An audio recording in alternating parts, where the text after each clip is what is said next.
So I want to welcome everyone. I want to welcome everyone to today's webinar. We are delighted to have those of you who have joined us today. And I'm excited to welcome back to this program Adam White and Lisa Heinzerling.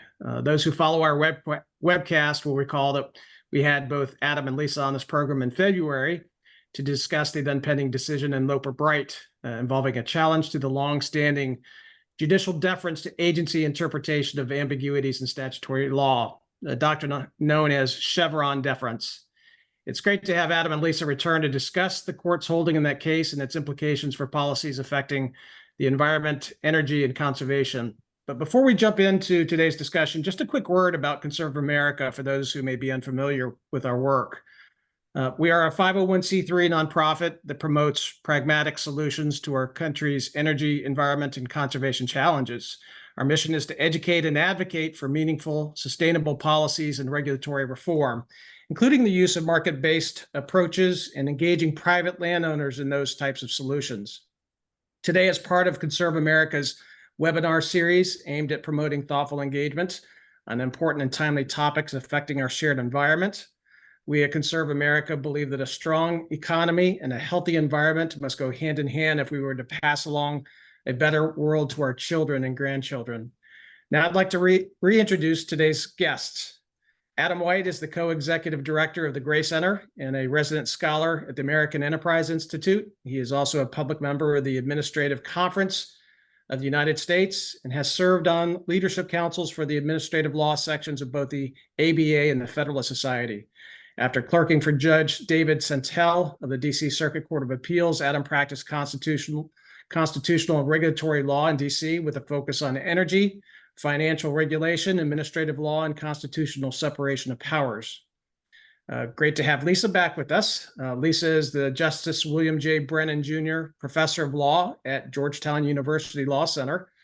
Lisa's primary specialties are environmental and administrative law. She's published several books, including an insightful critique of the use of cost-benefit analysis in environmental policy, and two leading case books on environmental law, one of which is aimed at introducing law students to regulatory and administrative state.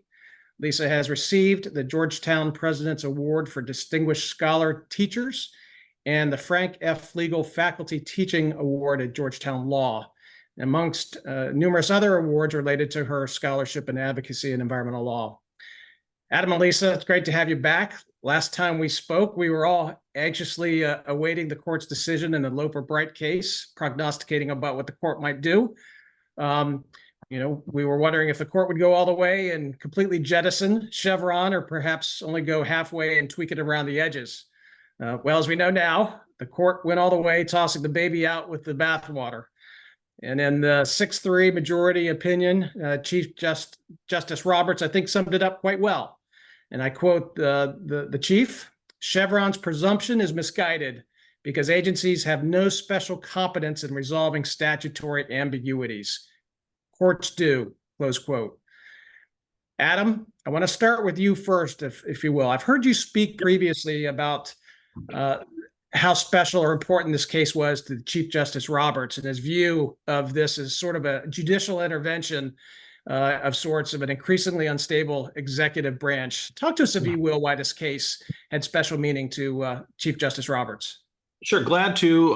Glad to be back. Glad to be back with my friend Lisa. And I will quibble a little bit with the premise of your opener, where you said the court went all the way. I feel kind of like Speaker Pelosi when she was talking about the Affordable Care Act. Sometimes you got to pass the law to know what's in it. And I think it's going to be a long time before we know actually how far the court went this summer. Took us a long time to know actually what was in Chevron. And that's how I feel about Loper Bright. But to actually answer your question, I do think I wasn't at all surprised that the Chief Justice wrote this opinion. He has been pushing from different angles on this kind of issue now for almost his entire tenure on the court. I used to keep a little log of the times in oral argument when the Chief Justice would needle Justice Department lawyers over agency reversals of position, where he'd sort of tweak them and ask, like, why did you change the policy? And they'd say, well, we learn more about the world, we learn more about the statute.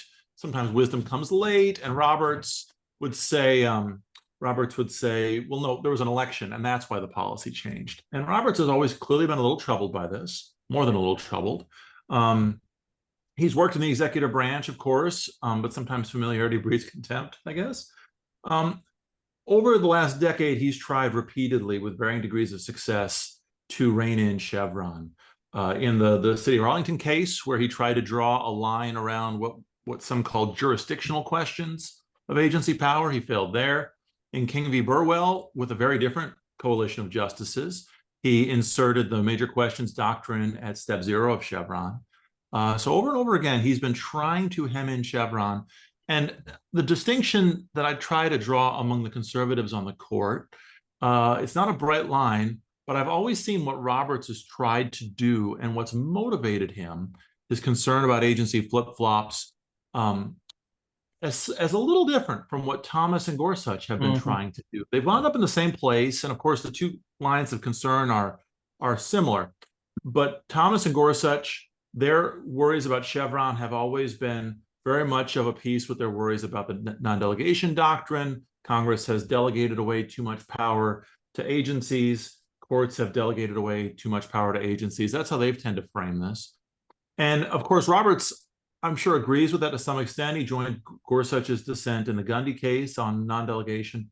But Roberts has always put the flip-flop issue front and center, as far as I've been able to tell. And so that's how I read Loper Bright. I wasn't surprised to see him invoke Federalist 78's reference to the steady administration of the laws, which is how I've always, it's a Hamiltonian line that I've always sort of in my mind connected with Roberts. And that's how I see what he's trying to do in Loper Bright. Thanks, Adam. Lisa, there was a lot of concern by environmental groups before this decision came down. And do you know, what's your sense of where they are now, and if those concerns are still well-founded? Absolutely. I mean, the court couldn't have made it plainer that Chevron is dead, gone, right? And not only was it unwise, but it was unlawful at least under the Administrative Procedure Act. We'll have to see whether that turns out to be illegal under the separation of powers, as well as two justices thought. And so and EPA is an agency.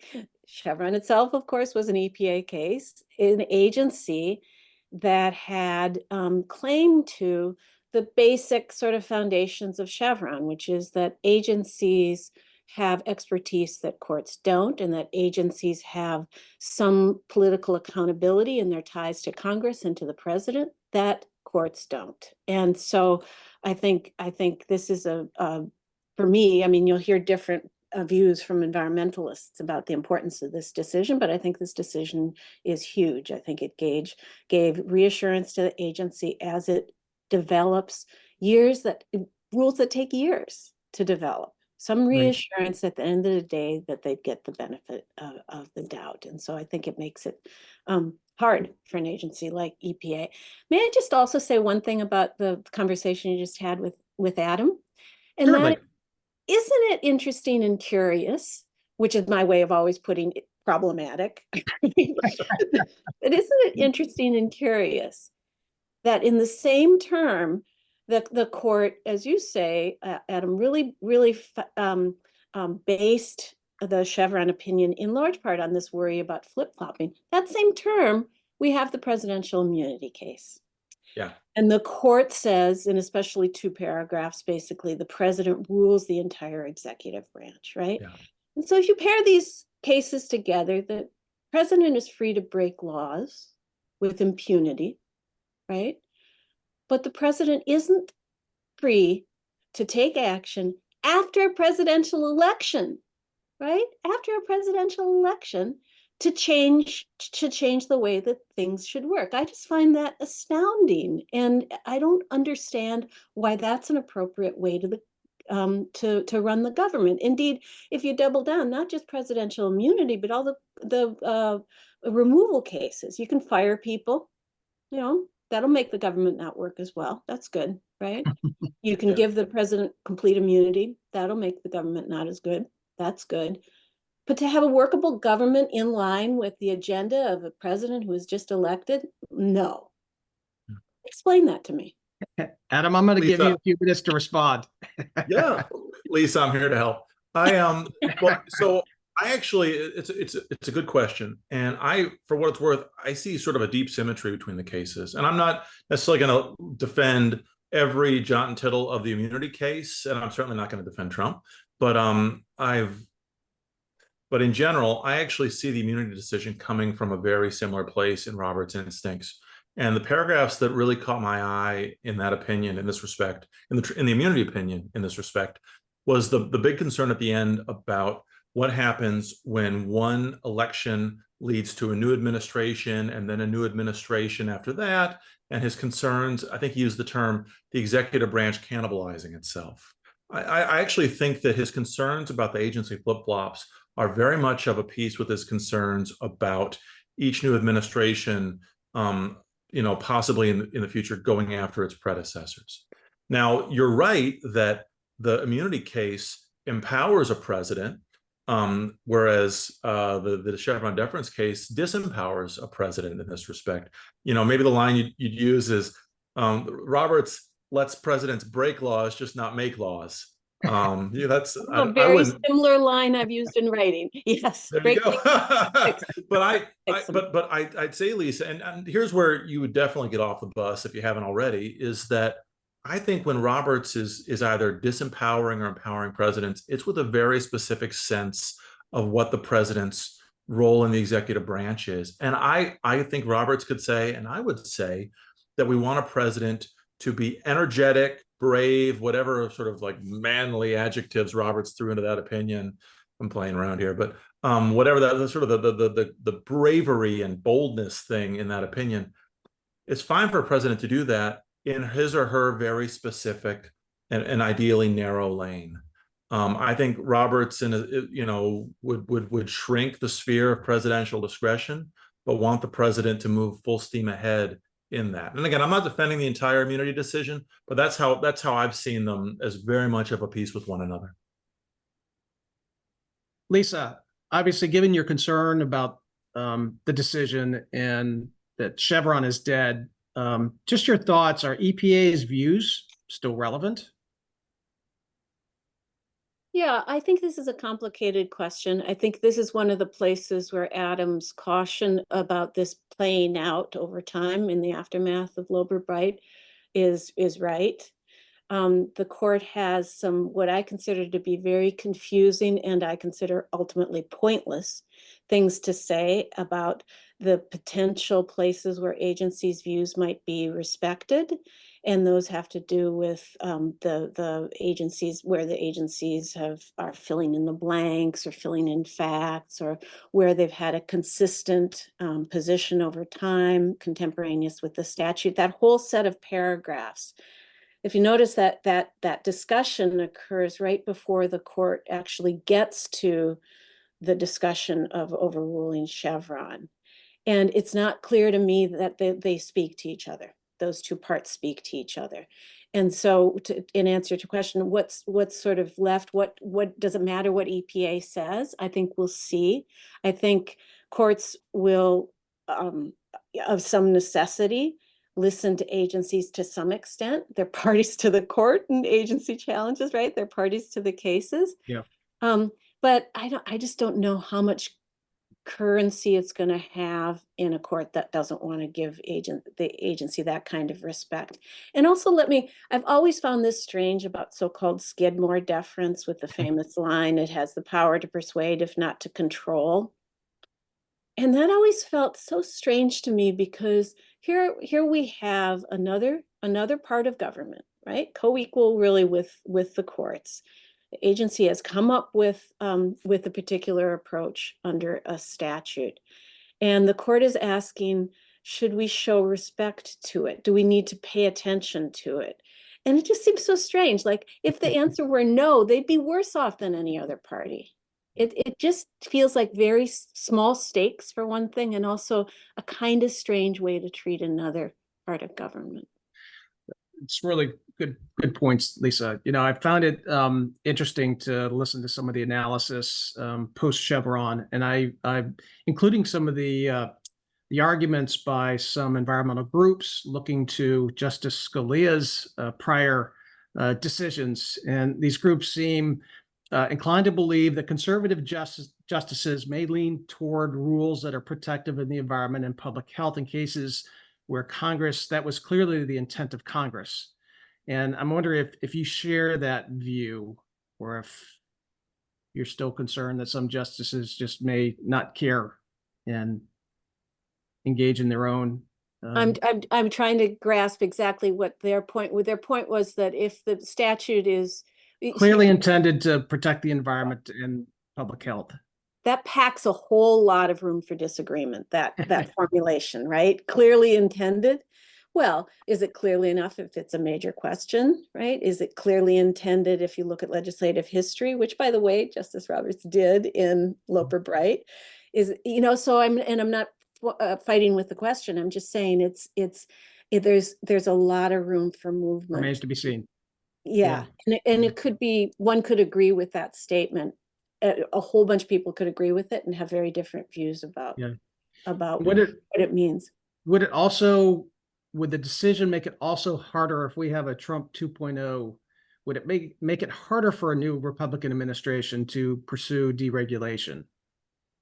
Here's where I worry, and I have for some time. It's not just Loper Bright, it's the major questions doctrine itself, which has been from the beginning skewed against ambitious regulation and towards either inaction entirely or deregulation.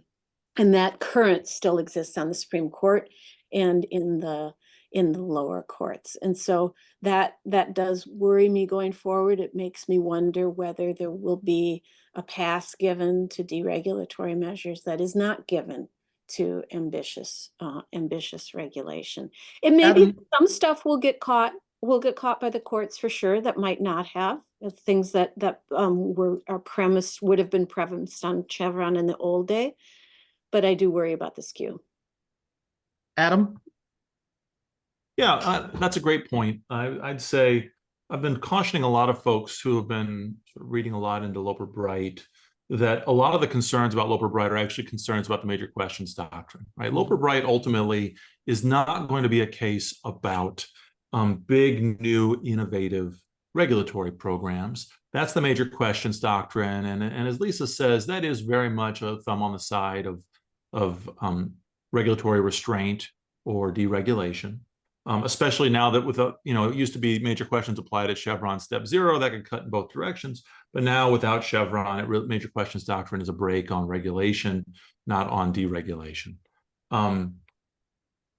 Loper Bright itself, I think, will slow the pace of change, as I said. And this, ironically, something Scalia himself warned about 40, 50 years ago, in the late 70s into the early 80s, when a number of conservatives were proposing limits on agency flexibility. And Scalia, who back then was just a lowly AEI research fellow, he said, those don't deter deregulation, they deter change. And so I think conservatives will come to realize that the end of Loper Bright is going to deter some deregulatory stuff. It's going to be the stuff that's more within the 40-yard lines of regulation. So it's going to be those issues that perennially bounce back and forth from one administration to the next, especially, say, in labor policy is where I'm thinking most of all. But in other issues where you see just a lot of movement one way or the other, that's not necessarily, the end of Chevron is not necessarily going to cut in a unilaterally deregulatory direction. Something else that was alluded to earlier, I want to highlight this, is that in deferring to agency views, one thing I expected the court to do, and it did a little bit of in this case, was to try to draw clearer lines between, as Lisa pointed out, legal interpretation and factual findings, which of course was also the subject of another case, the Jarkissi case this term, in some respects. And then the sort of the policy making, the arbitrary and capricious standard of review. Agencies will still get deference in that. We'll see how far they can go with that. There's one paragraph in the opinion I was flipping through just now trying to find it. I couldn't find it, where it papers over a lot of disagreement among the conservative justices on delegation, on hard look review. It refers to, giving agencies some deference in their constitutional delegations. And the word constitutional is doing a lot of work there from one justice to another.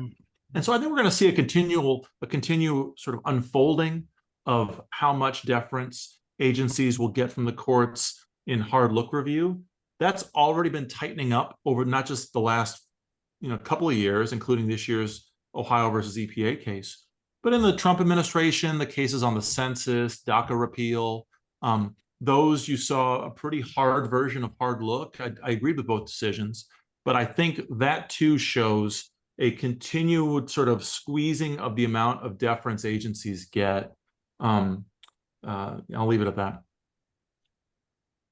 Yeah, Chief Justice Roberts, in his holding, suggested or talked about the fact that this holding is prospective and would not affect past decisions where Chevron was relied upon. Do you all agree with that? It seems like there's a lot of activity right now where cases are coming back, petitioners on, well, they've relied upon Chevron. So Lisa, are litigants going to have another bite at the apple, and particularly Clean Air Act, on climate rulemaking, where Congress wasn't so clear in the text of the statute? Yeah, I worry a lot about that. The court papers it over, and you'll notice it only cites its decisions in saying that those are safe. So the thousands of decisions from lower courts, obviously, it's up to them to decide whether to continue to follow them.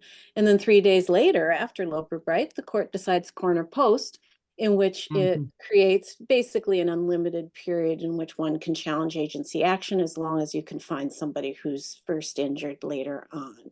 And so if you could just talk about that for people that the lesser known decision in the corner post. Yeah.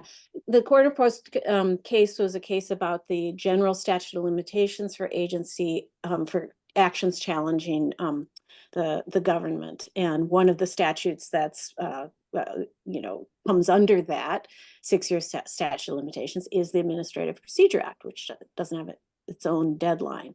And the court held that the cause of action under that general statute accrues when a party is, or when a first injured, and then you have to file 6 years later. So in that case, a company hadn't even been incorporated when the rule was announced, and it got 6 years from the time it was first injured.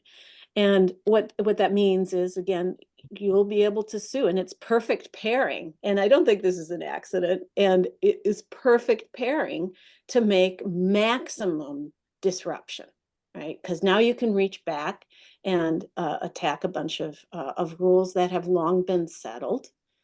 And you can do so under a new principle. And a lot of circuits probably haven't opined on some of these statutory questions. Maybe nobody even challenged them because of Chevron.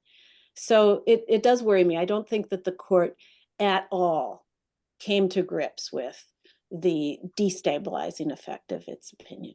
Yeah, Adam, I'd like to maybe have you weigh in on this as well. I mean, Justice Ketanji Brown Jackson talked about the decision in corner post is creating a tsunami of lawsuits. Do you agree with that? And is that good for economic stability and legal stability? What are your thoughts? So this is another one where I think it's too soon to tell. I do agree with the thrust of Lisa's point that Loper Bright will unsettle more, or at least leave open to unsettling more than those paragraphs in the opinion let on. I think that's right. In terms of the effect of corner post, I'm not sure what to make of it yet. It's true that it opens the door to more litigation. The same term we saw the tightening is not the right word. We saw 2 cases that cut in the opposite direction of the corner post vibe. The FDA case involving mifepristone, and the Murthy case involving a challenge to allegations that the White House was pressuring social media companies to take down speech. And in both those cases, the court had a pretty rigorous view of standing, including standing in lawsuits brought by states. Of course, they're more solicitous a year earlier in the student loan case. Well, all I'm saying is that the corner post decision was an interpretation of that one provision of the U.S. Code giving a default statute of limitations of 6 years.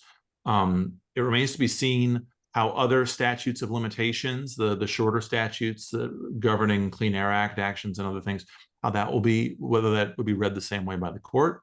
I've heard a lot of people speculate and say, oh, now companies could start new offshoots to bring lawsuits.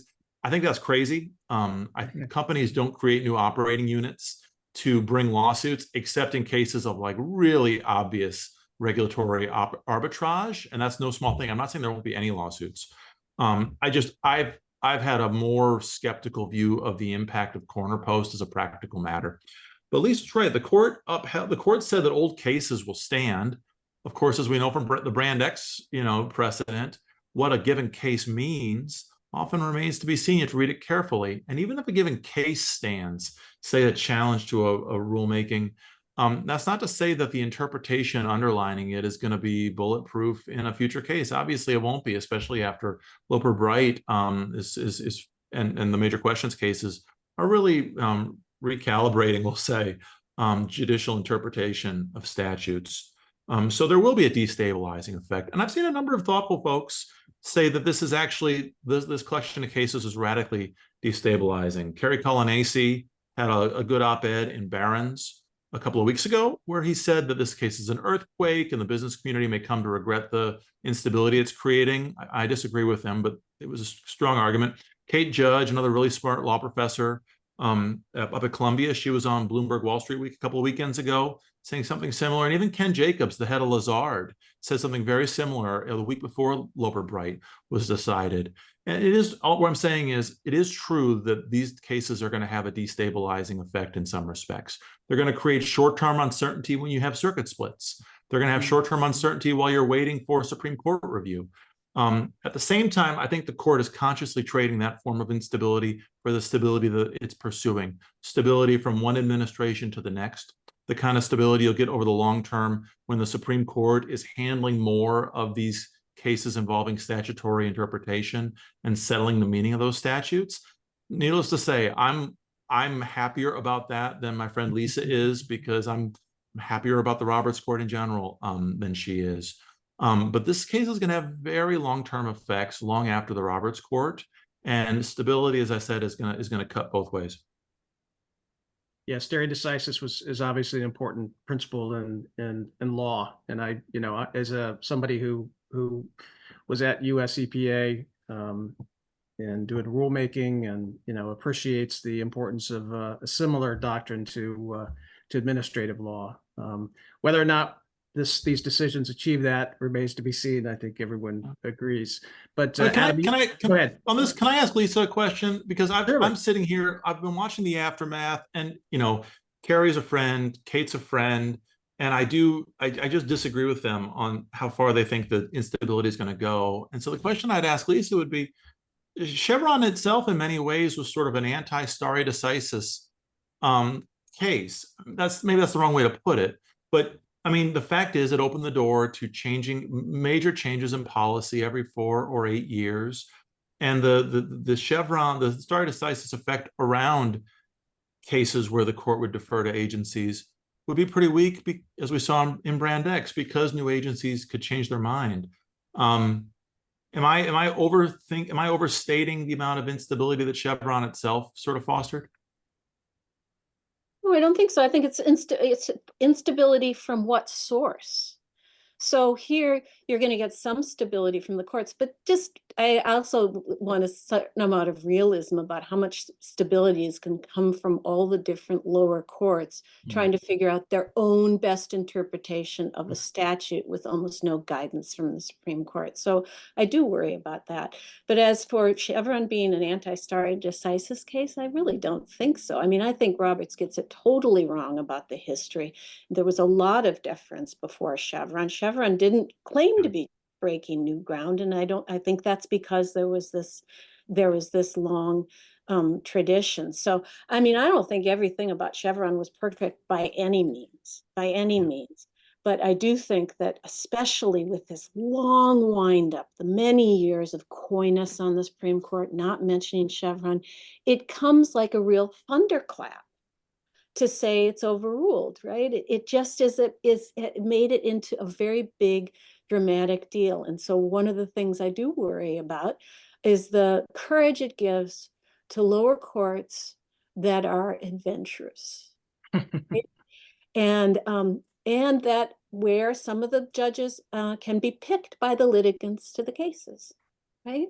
And so that worries me a lot. That that possibility for stability, where I don't think that that norm of stability and reliance and so forth is necessarily at play in every district court chambers in this country. So Lisa, even though we agree with Lisa, law school, go ahead.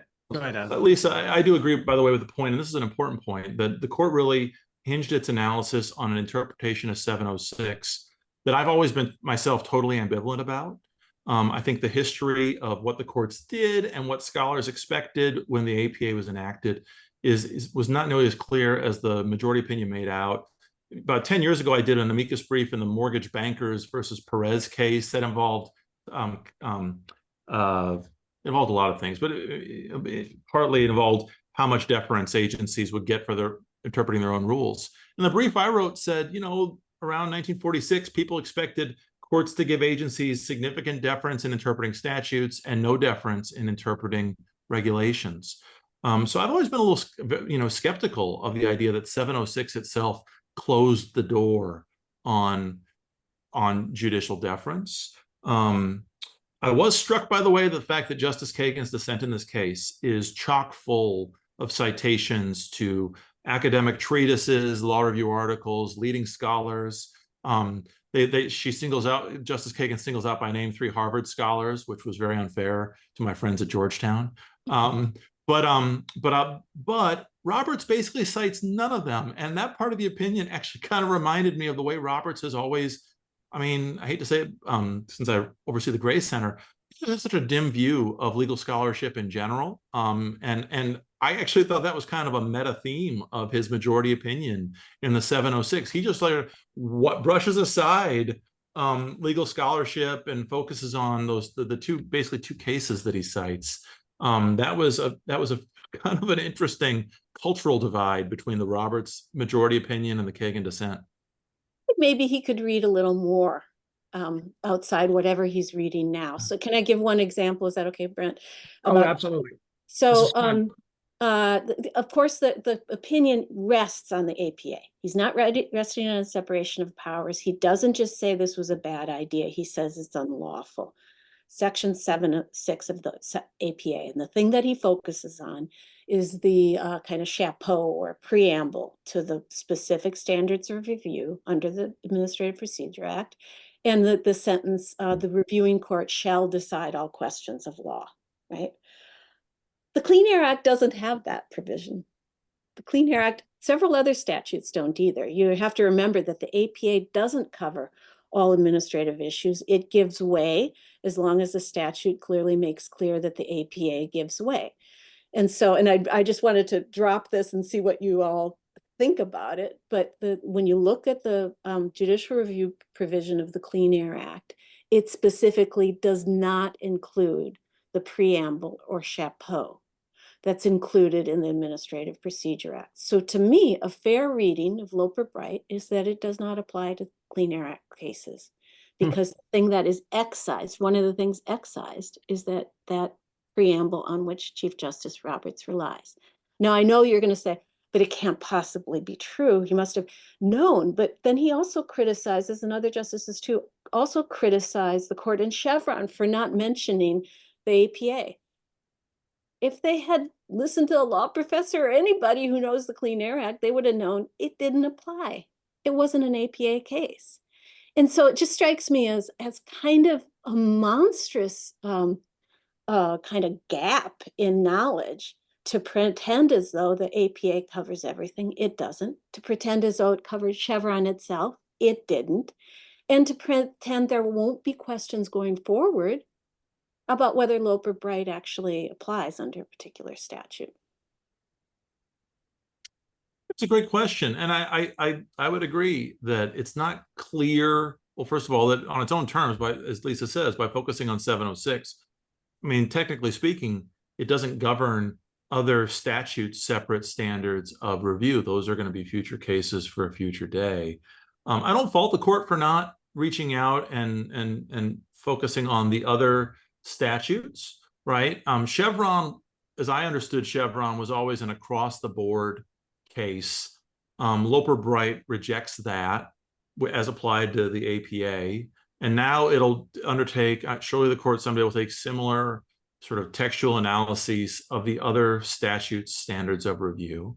I mean, I have a hunch that the courts will be instinctually inclined to pursue a similar course. In that respect, Kerry Culanese in that Barron's article I mentioned, he referred to Loper Bright as an earthquake. I don't think it's an earthquake. I think it's a vibe shift, to use my teenage daughter's term. It is a sense of a judicial sensibility. And I would expect future cases to reach future outcomes, when the statutes are fairly similar, unless a statute really explicitly commands judicial deference along the lines of Chevron or something like that. But I agree with the crux of Lisa's point that there's going to have to be litigation over what other standards of review mean. I want to talk about kind of the practical implications as well. Obviously, this is going to force Congress to have a sharper pen when they write text. Can we talk? We've got a number of callers who, are engaged in policymaking and lobbying, and how is this going to affect their work, staff's work? What are hearings going to be more important? Are committee reports? Talk to us a little bit. Maybe Adam, your thoughts on that, and then Lisa, if you've got some thoughts. Yeah, well, I wrote a piece about 2 months before the case came out, trying to think through what this could mean.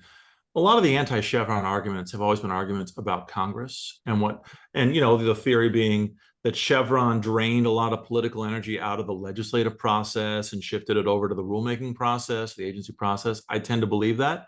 And now, as I said in that article a couple months ago, now we'll see how it goes. And people who said this is going to improve Congress, we have to be prepared to be wrong, very prepared to be wrong. In how, maybe this decision will have no effect on how Congress writes laws. Again, I think it's going to take a long time to find out. I hope that this gets Congress moving forward on better legislation. We're seeing waves of oversight letters go out now, calling on agencies to kind of highlight statutes, statutory interpretations that have been sustained under Chevron in the past and that might not be, might not have survived Chevron step one. We'll see that. We'll see what that means for legislation going forward. I do think that on the oversight side of things, the decision will be very important. I think the extent to which agencies argue in the future that their interpretations are worthy of some kind of weight, especially because they're long-standing, unbroken, they rely on agency expertise. I think congressional committees are probably smart enough to start proactively probing that a little bit. And anytime a new rule comes up, I think you'll see congressional oversight committees really needle the interpretation. Where did it come from? Is it really a reflection of expertise? How unbroken an interpretation is it? And I think they'll do that both for Congress's own sake and probably because they understand that litigants will rely on what comes out of those hearings. So I think it is going to, in some ways, knit together Congress's oversight function and subsequent judicial review of agency rules a little bit more tightly and systematically. But I'm much more curious about what it means on the law writing side, and very hopeful, but also very now worried that I'll just be, those of us who are optimistic about this will just be proven totally wrong. Because in a way, Adam, what you just said is another way to break the government, if you will. I know that that's not what you're saying, but in a way, it's just another way to beat up the agencies for trying to do their work in the aftermath of the Supreme Court's destructive decisions and Congress's inability to really get it together. And so it's just like the same parties being beaten up, no matter what, in a way. But maybe something positive will come out of that degree of oversight, because some of the stuff I've seen just seems like, again, it's really trying to find weaknesses in prior rules rather than doing something positive, sort of going forward. But I will say that it does make things challenging, and I understand that we have to just say, well, wait and see. But it's interesting to, again, just to think about the institutional relationships here, and the fact that Congress needs to wait on agencies to interpret a statute and then get reviewed by courts before it knows how it can draft statutes. That just makes Congress the least important branch in a way, that kind of thinking. So I worry that it's really hard right now. It's true, you opened with this, Adam, and I agree, to predict exactly how this is going to play out. But that just makes it hard for Congress to know how to draft in the meantime. Chevron was the kind of interpretive principle most known to legislative aides, right? It wasn't known to everybody, but it was the most known principle. And they're going to have to rework their approach in light of just this idea of a best interpretation. That's not only a good interpretation, not only reasonable, not only plausible, but the best and the only best, right? There's just one best interpretation. So like, that kind of stuff is kind of crazy. Some of us are old. Go ahead, Adam. Scalia's defense of Chevron, I mean, his most famous defense in the Duke Law Journal article in '89 was a theory of Congress, right? It was this will make Congress the best version of itself, or it'll put Congress in a position to do the best version of its own work. And Lisa would say, Scalia got it right. You know, I mean, maybe you wouldn't say that. I'm putting words in your mouth, actually, but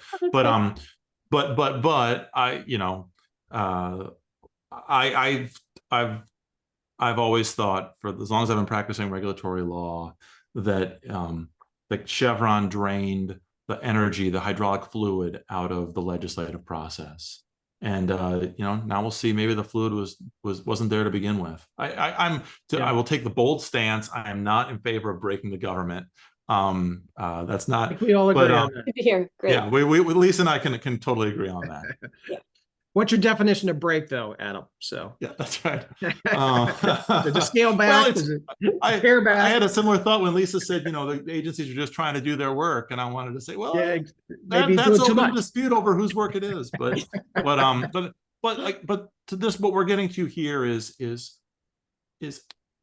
this is a case that even for folks on one side of a political aisle or the other, they're disagreeing. They've had latent disagreements often over what an agency's job is, what the court's job is. I've thought that this has been a very challenging era for conservative textualists. I think the Loper Bright decision is going to really push textualists hard now. As Lisa says, the judges have to decide what's the best interpretation of a statute. That's pushing textualist judges much harder than they've been pushed in regulatory cases under these extremely broadly worded statutes. I think this era is going to uncover a lot of latent disagreements, subtle disagreements, especially on the conservative side. As long as conservatives are in the majority on the Roberts Court, it could bring out some latent disagreements on the progressive side too, among judges and among scholars and policymakers too. This is going to be a really interesting and challenging new era of debates. It certainly is. Well, this has been a fun discussion, and always great to have Lisa and Adam come and share their thoughts with us on these important topics. I think all of us care about conservation, environmental protection, public health, all those things that matter to all of us. And in many cases, it's a disagreement about how you get there, not if it's a optimal goal or things to be strived for. But any event, this has been fun, you all. It's an important topic. Lots of uncertainty still out there. Give you both just opportunity for some final closing thoughts for our participants. Adam, closing thoughts? I feel like I've sort of emptied the gas tank already and said too much. But the last point I think is incredibly important, that conservatives are really celebrating this decision, and for many good reasons. I mean, I think it's a good decision, but I think it's going to prove very, very challenging for conservative judges and conservative scholars about administration and statutory interpretation. We see very interesting subtle disagreements sometimes between Barrett and the rest. We saw subtle disagreements between Gorsuch and the rest in the Bostock case involving the Civil Rights Act a few years ago. And we're going to see more and more of that. Lisa, is there a silver lining here somewhere? Well, so I wanted to say something, and this is going to maybe sound surprising, but I wanted to say something about the Solicitor General, Elizabeth Prelogger. I don't know what your audience thinks about all these decisions, but if there's anybody who's worried about them and the instability and so forth, I would just recommend reading the Solicitor General's briefs, and especially listening to the oral arguments and just seeing how everything that happens, even when it's against the government, she works into her theories and comes back and asks for cert on issues that aren't necessarily going to be really, really popular with the Supreme Court. And so there's a way in which I have been inspired by that model, where you take a really, I think, convulsive term with convulsive rulings from the Supreme Court, and then turn around and get back to work. That's a good ending point. Well, I want to thank you both for your insights and civil discussion here. Obviously, lots to debate and to anticipate what this means for all of us in the important work we do. But again, Adam and Lisa, as I told our audience, we had a special program, and you all did not disappoint. So thank you. Thanks, Brent. Thanks, everybody. Everybody have a great day. Bye-bye.